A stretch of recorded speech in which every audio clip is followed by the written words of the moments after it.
Welcome to the Love Lab Podcast, a safe place to get real about sex. Whether you're a man, woman, single, or couple, this is the show for you. Because, well, sex matters. We are your hosts, Kevin Anthony and Celine Remy. All right, everybody, welcome back to the Love Lab Podcast. And this is episode 32, and it is Listeners' Sexy Questions Answered. So we did this once before where we took listeners' questions and we answered them. And we get some really good questions here at the Love Lab Podcast. and we love to have audience participation. So we thought we would take a little time this week to answer some more of those questions. Yeah, and that's really exciting. And, I have to say that I wanted to get Kevin in the mood. We do record, we record every Monday morning our wonderful episodes. And, some Mondays it's easier than others. And, I was trying to get him to really get in the mood. I said, let me give you a little blowjob before we start. You know that he actually took a rain check. I said, this is going on the air. I can't believe. Well, as much as I love your blowjobs, and I'm sure you will agree, it's extremely rare that I would turn down a blowjob. Just looking at the actual physical reality of life and how long it will take to record and edit and post this. And then this is actually only one small fraction of the amount of work I have to do today. Yeah, I realized that if this day's going to happen without me working until the wee hours of the evening, then I'm going to have to take a rain check. Well, you have it there. It did happen. He did say no to it, and that is a rain check. But I'm still utterly motivated about it, and I'm super excited. We have some really good questions. And some of the questions, let me share with you. One is from our listener, Mano. And Mano said, Dear Kevin and Celine, I have one question. I'm living with my boyfriend of 2 years, and I have so much more libido than my partner. But the problem is that I need to initiate sex every time, and that makes me crazy. I feel like I'm the masculine, in my masculine energy when I need to do it. His excuse is shyness. I say it a lot of time how I feel, but he just closes down more and doesn't want to speak about it much. Also, we've never had spontaneous sex. What should I do? Thank you. This is a great question because we talk about these topics all the time. So one of the big things that you and I teach is don't wait to be in the mood to have sex, just have sex. And so there's all these things that we teach that kind of go along with that, or how do you really get it initiated? How do you get it started if you're not necessarily in the mood? And so when reading this question, I was really thinking that a lot of those things that we teach apply here. Mm-hmm. Yeah. Well, the first question that I have a question to the question, which was, would you rather have sex and initiate, or would you rather not and be frustrated because you didn't initiate and you didn't get sex? Right. So that's a great question, right? So if you know that when you initiate, he will actually respond and have sex, then all you have to do is ask for what you want and you'll get it. Mm-hmm. So this is actually a much bigger sort of personality trait. You sort of need to ask yourself, how do you go through life? Mm-hmm. Do you go through life all the time waiting for things to come to you, or do you actively take steps to get them? Mm-hmm. Yeah, and the thing is, I have been in relationships where I had to initiate more, and so I can really relate to that in terms of hey, is that really fully feminine that I'm the one who wants it or goes for it? And, it's not so much about who does what, it's more about how you do it. Exactly. That's exactly where I was going to go with that. So the process of initiating is not necessarily masculine or feminine. It's all in how you initiate. Mm-hmm. Yeah. And, even if we look at our own relationship, I kind of feel like I'm the one who initiates more. I don't know. I mean, maybe, but what is it, like a 55-45 split? Maybe a little bit more. I think I do a little bit more, but it's not like you still like you do give sex signals in terms of like, okay, you'll come and grope me. So I still feel desired and I still feel wanted by you. So in that question, it's like, do you have places where your partner is like letting you know how much he wants you and desires you? Because if you don't, then I can get it like, okay, he's not reaching out for me to have sex. He's not initiating it. He's not letting me know that I turn him on. Then yes, that can get a little bit heavy. So having a discussion around like things that would work for you. And one of the things too that I really want to bring out is when you communicate with a man. And this is really big answer here that I want to share, but it's like, okay, you cannot be constantly telling him what he's doing wrong, because a man wants to be your hero. A man wants for you to be happy. And there's things that he might be doing and things he can't do. Maybe it's not his personality to initiate. Maybe he's got trauma and blockages. You're just going to have to love him for who he is without having to like constantly being on his case that he's not doing it right. Now, giving him positive reinforcement is going to work much better than complaining. The complaining is not making you go anywhere. And even if you look at it in any different things in your life, right? If you, like, let's say you've got kids and you want them to pick their socks up from the floor and put them in a hamper, like, is the fact that you're constantly complaining that their room is messy and the socks are on the floor going to get them to do it? No. No, right? Never did for me. Right? So, like, what motivated you? Maybe when you were told you were a good boy. And not that you have to say good boy in the relationship there, but when you focus on the appreciation and when you focus on the things that he does right. And I know that on my end, when I have a behavior that's being encouraged that somebody likes, I tend to do it more. And so if that's how you focus on it and you want to give him that positive reinforcement anytime that he does something that's close to what you want, and then you shift from removing from the criticism, he might be able to start to take action. Possibly. You know, one of the things that Mano mentions in her question is that he claims it's because he's shy. Mm-hmm. Well, so if he's telling you the reason why he's not initiating, well, think about ways to help him with that. How can you help him be less shy? How can you encourage him that it's okay? How can you create situations that work for people who are shy? So if we take this away from the sex realm for a minute and we move it into, say, a party realm, right? So your partner happens to be shy at parties and doesn't, really feel comfortable going to parties because they're shy.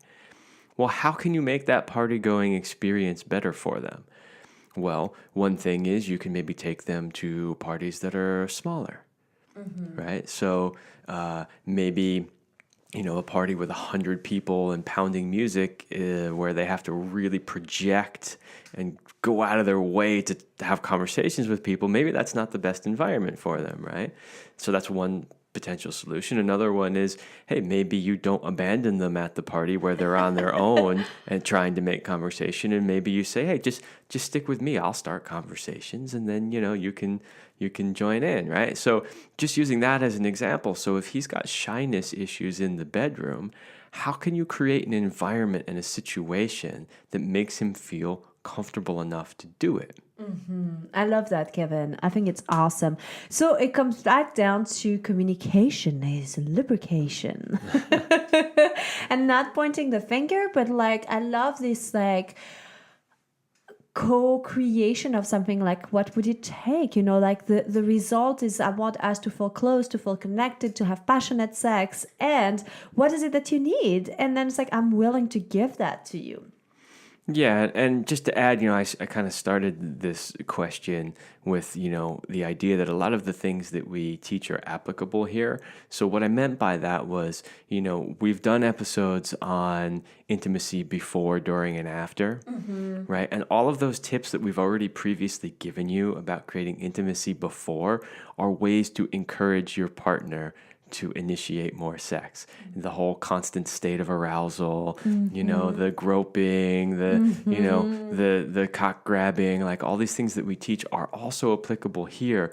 If he's shy, make him feel comfortable about sex by having that sort of juicy, sexy environment all the time. Absolutely. So it really does start with you. So Manu, we loved your question. We're so happy you're listening and you submitted a question. We wish you the best of luck in applying everything, and really stay in your pleasure when you do that. Remember, because a woman who's in her turn on and pleasure is like a magnet to men, and the more pleasure you can have, the more pleasure you'll feel in your life. And hey, don't we just all want that? And let us know how it turns out. Yeah. All right. Next question comes from Tatiana. So this is a very deep question here. So Tatiana says, I've been suffering from vulvar vestibulitis syndrome for 7 years, which had me develop vaginismus. And I struggle more and more to get aroused because I know it's always going to be painful or kind of uncomfortable. Do you have tips on making peace with sex when you suffer from sexual pain? Also, I switched from hating my pussy for hurting me to taking care of it because it's suffering. But sometimes I feel like I'm less of a woman, like I'm incomplete, which hurts my soul and takes a toll on my already low self-confidence. Can you please give some advice on maybe how to feel feminine and sexy, even though your vagina can't work like it's supposed to? Wow. Well, first of all, Tatiana, thank you for your vulnerability. I mean, just sharing that and putting those into words is huge, and being willing to be seen with that. And I know that anytime there's pain and discomfort in the lovemaking, it's really difficult. And there's like challenges. So having physical challenges, and let's first address that before we get into the mental piece, okay? So for those of you who don't really know here what we're talking about, the literal translation of vulvodynia means vulvar pain. Okay, so that means that there's discomfort, especially when there's arousal and when there's intercourse or any insertion, whether it's like a tampon or anything like that. And so some of the things here we got to remember is that we're not separate from our bodies. And when our bodies it's a cry for help, right? So when our bodies experience pain and discomfort, it could be like, hey, give me attention. Hey, I want love. Anytime we have a type of like inflammation in the body and that, there's often a lot of anger. And like, in what ways are you like not, or are you suppressing anger in your life? In what ways are you really not listening to your body? And because also whatever you do in your life can affect how you feel in your body. When it comes to vestibulitis, it could also be caused by certain things that you do. For example, if you take the pill, or if you had a surgery like a removal of your ovaries, or even like chemotherapy, even if it's in your breasts, or if you have anything with endometriosis or hormonal treatments, or going like, things for acne or menopause. So basically anything that's very linked with the hormones level in your body. And there's been evidence that showed that the vulvar vestibule needs adequate levels of both estrogen and testosterone. So those levels are frequently altered with the medications or the treatments that I mentioned earlier. So are you taking something outside of yourself, or have you had any of those things? Because maybe focusing the route of like getting some help around your hormones, going to see somebody like a naturopath doctor or even acupuncture, or like a real like hormone specialist that could help you through like natural ways to bring those into balance. The other thing that I want to address is that when it comes to pain is about pelvic floor dysfunction. And if you have like a really hypertonic, which means like really tight, and we talked about that a little bit in our previous episode of vaginal, like what was like with all like vaginal related ideas, and we talked about vaginismus and pain here, and that's a chronic tension that you keep in your muscle, and more specifically in your levator ani. And so it's about learning how to release that deep tension. Some people put tension in their shoulders, in their lower back, and maybe others put it in their perineum, in their pussies, and that's learning, okay, this is my weak spot. If you have chronic tension, you need to do like physical therapy to learn to release and like contract and release, like really like that relaxation. And so you can integrate different things in terms of some of my favorite things to do that I do teach women are, for example, the jade egg practice is a fantastic practice that you can integrate to repattern your DNA in terms of like you never pushing thing like if it's painful, and you are also retraining the body in terms of like being able to relax, to contract, so really working with a specialist there that can help you really find the connections there in your pussy. And so that's kind of like looking at the physical part of it. I want to say that also doing anything like the yoni steams with the heat can help a lot. Using warm compresses. So these are like all different tips on the physical. And then I wanted to, and I'm really curious, by the way, to hear Kevin's, like he's really sitting here being really, really quiet. I'm gonna have his opinion, but I want to get into the mindset here too, because there was something really powerful here that Tatiana mentioned around her femininity, right? And so it's always an inner job. And I know we say that a lot and in everything that we do. And so just because like, you know, a woman who has breast cancer or had breast removal is still a woman. And it's like, how do you connect with that? Being a woman just doesn't mean like having a pussy in that sense. It's like, it has a lot to do with also the energy and different things that you do. So you can't just define yourself through like, oh, I have this pain. Also, are you constantly associating, is that the story in your head? Like, I have painful intercourse, I have a painful vagina. Because if that's all you have in your head, then that's the reality you're experiencing. So how can you look for ways of like, wow, okay, my vagina is feeling a little bit better. Or when I put this soothing cream, or when I chant to my pussy, or whatever that is, right? It's like you need to start changing the dialogue as well. And I know at times it's hard because when you're down in the hole and having to look for the positive is really difficult, but you need to start planting those little seeds of like feeling good. And so what I'm curious about, I'd love to ask Kevin, as a guy, like what's your opinion if you were with a woman who had pain during intercourse? Like, you know, how would that affect you? I mean, would you still want to be in a relationship with somebody like that? Like, just, yeah, let us know. Well, from a guy's point of view, you know, if a woman's having pain during intercourse, you know, all we really want to do is figure out like, how can we make it so that it's not painful, right? So, you know, if it's a long-term chronic thing that doesn't seem to ever really get resolved, you know, if we're not having our needs met, that could be a problem. But short of that, it's like, yeah, we just want to make the experience enjoyable for you. Mm-hmm. Obviously, if it's enjoyable for you, you're going to want to do it more. If you're going to want to do it more, then we're going to have more sex, and it's a win-win for everybody, right?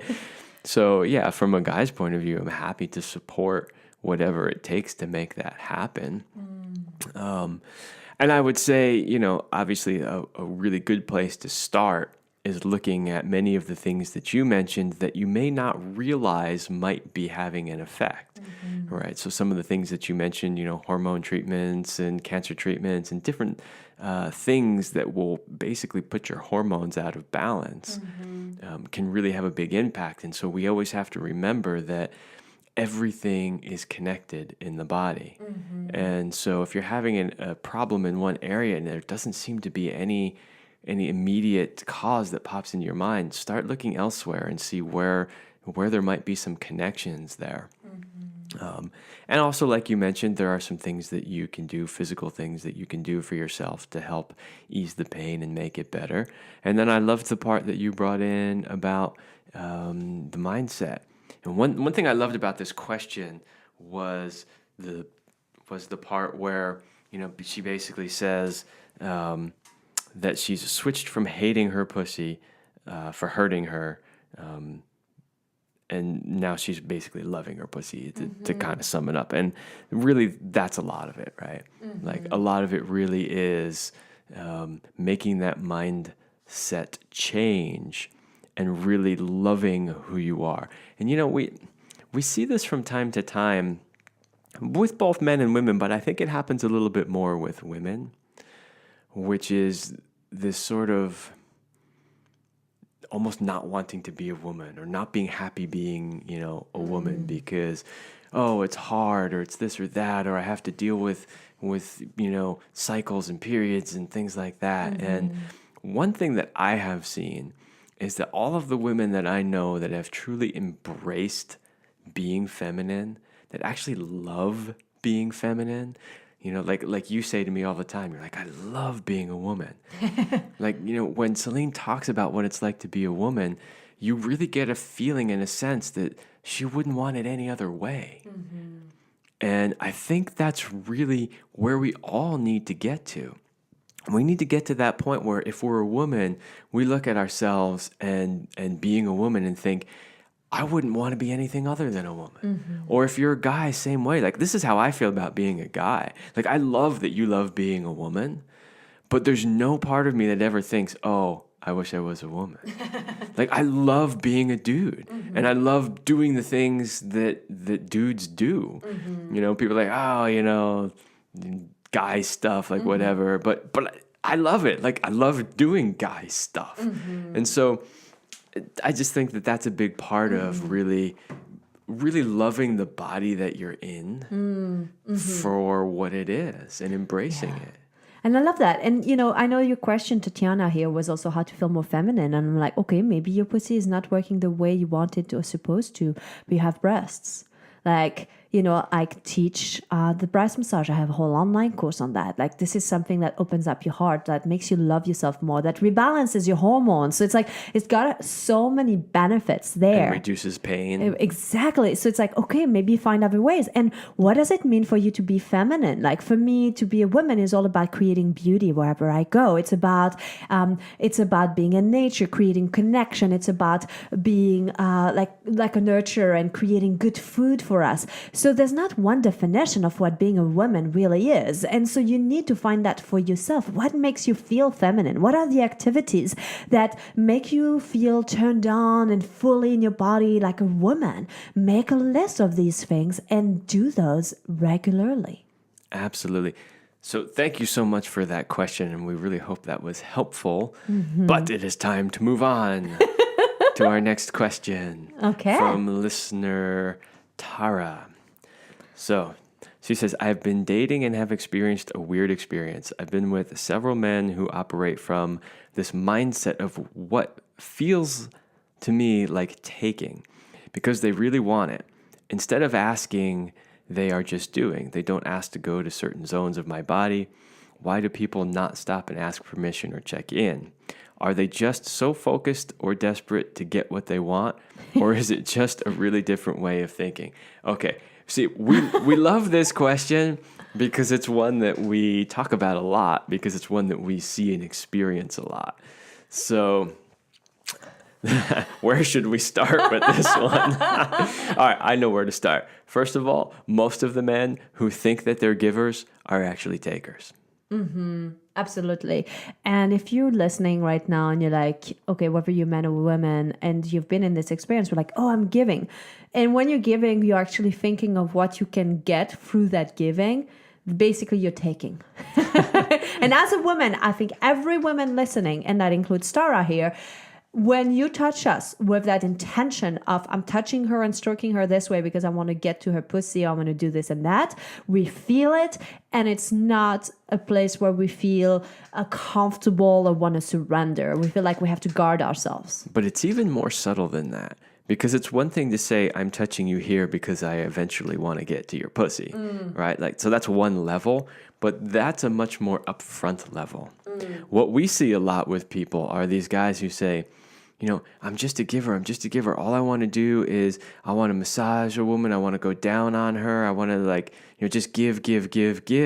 And so they actually think that they're giving.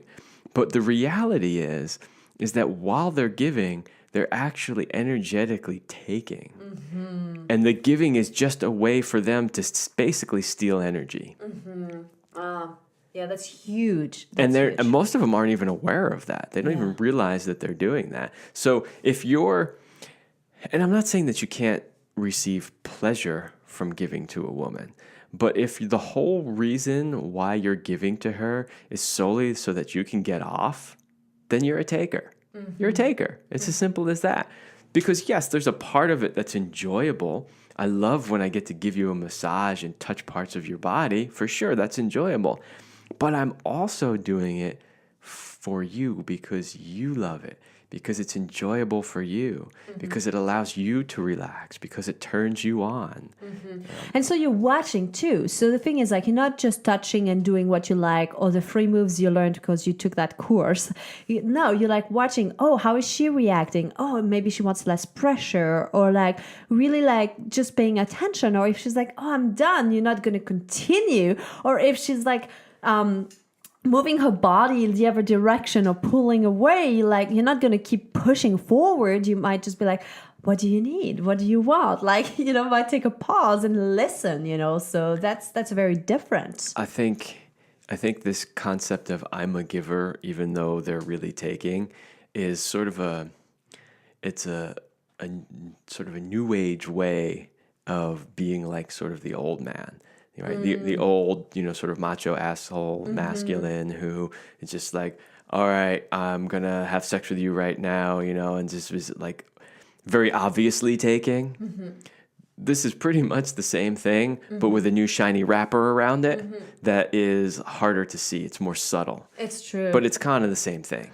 And so one thing about that question too that I find is interesting is about like, okay, so I know it's really tough for you guys in the dating scene because with the whole Me Too movement and feminism, I mean, it's like, wow, how do I behave? And we will do a full episode on how to be a masculine guy without being a macho asshole.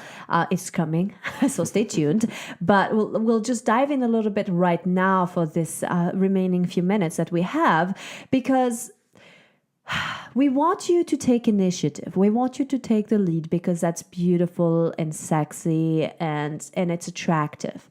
And we also want you to pay attention. And just because we are open to receiving touch doesn't mean we want touch all over our bodies. And you got to remember that for a guy, often it's like, let's go to the cock first and then we can spread the energy to the whole body and then we get into our hearts and that's awesome. For us women, it's reversed. It's not that balls eyes where it's like penis, we go to that and then everything like flows from there. You actually need to bring the energy from the entire body towards that middle, which is the pussy and the genitals, but you don't want to go there first. Actually go there last. Yeah, don't go straight for the genitals. No, exactly. That doesn't work well for women. No. And it is nice, like especially in your relationship. And it's not like I got to ask my mama's permission. Like, may I touch you here? May I touch you there? But it kind of like, does this feel good to you? Or like, can I move my hand forward? Or like something like that. It could be sexy. Yeah, this is actually kind of funny, right? Because in circles where consent is a big thing, like say swingers or poly or sex parties or things like that, like there's a whole consent culture, right? And this is great. I mean, I'm not saying anything negative about that at all. I love the fact that people are actually out there teaching what consent is and how to do it properly. But it's almost gotten so far in certain circles to the extreme that literally a guy would be like, "Can I touch your hand? Can I touch your wrist? Can I touch your forearm? Can I touch your elbow?"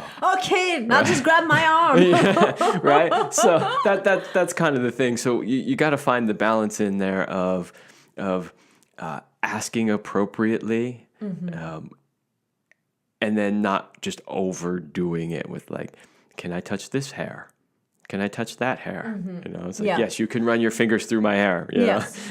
And so I think ultimately what I'd say as a cool thing here to wrap this up for you, Tara, is like get very clear on what are like you things that you are totally open to on your first date, which ones you're not. And actually have that discussion with the guy before you even get to any of the touching part. And really set the boundaries and be like, this is what I'm a total yes to kissing and dry humping and do all this. I don't want to be touched on my underwear. I don't want to take off my underwear. Like whatever that is for you, like really lay it out. And then you got to let it go, because also you got to be able to surrender and receive, really be in your feminine. You can't be constantly controlling as like, oh, is he doing it right? Is that exactly how I want it? Like, sure. I mean, if it's the first time you're getting together, he may not know everything about your body yet, and that's fine. And just be like, give him permission to maybe mess it up a little bit, but be playful about it. But really like get into that place of receiving him fully and trusting him. Trusting that he's got your best interests in mind. Yeah, so basically, it's know what you want, set firm boundaries, stick to the boundaries, and then let them go. And if he makes mistakes in the beginning, it's okay. If he continues to make the same mistakes over and over and over again, then you need to really be firm with the boundaries. And if he won't respect the boundaries, you let him go. Yeah! So pick better, man. Yeah. So we hope that this was helpful. We sure had a lot of fun, and we love your questions, so keep them coming. You can email us anytime, support@the Love Lab podcast. If you go into the show notes here, you'll have the direct email. You can go also on our website. There's a form, so always will work to us. Send us your questions. We love them. All right. Thank you for listening. We will see you next time. We hope you liked this episode of the Love Lab podcast. If you enjoyed this show, leave a comment and share it with your friends. And if you want more, we have an entire digital library with the best sex tips and relationship advice at CelineRemy.com. That's CelineRemy.com. So join us in the Sex Vault to continue this adventure. Thanks for listening. And remember, you're amazing.